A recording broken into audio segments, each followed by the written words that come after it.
英國買屋，我教你。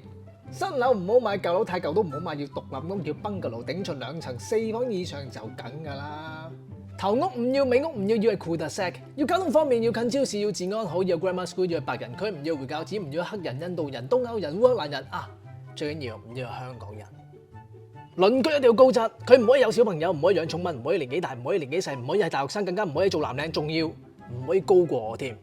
間屋唔要對正大馬路，唔要近火車站，唔要有街燈，唔要見到電纜電塔，唔要近河池湖水，唔要有樹木植物，唔要近警局、消防局、醫院，仲有學校都唔可以近，啲僆仔冇聲嘅。入屋唔要對正樓梯，樓下要有浴室，主人房要有套廁，全部都唔要係黑廁。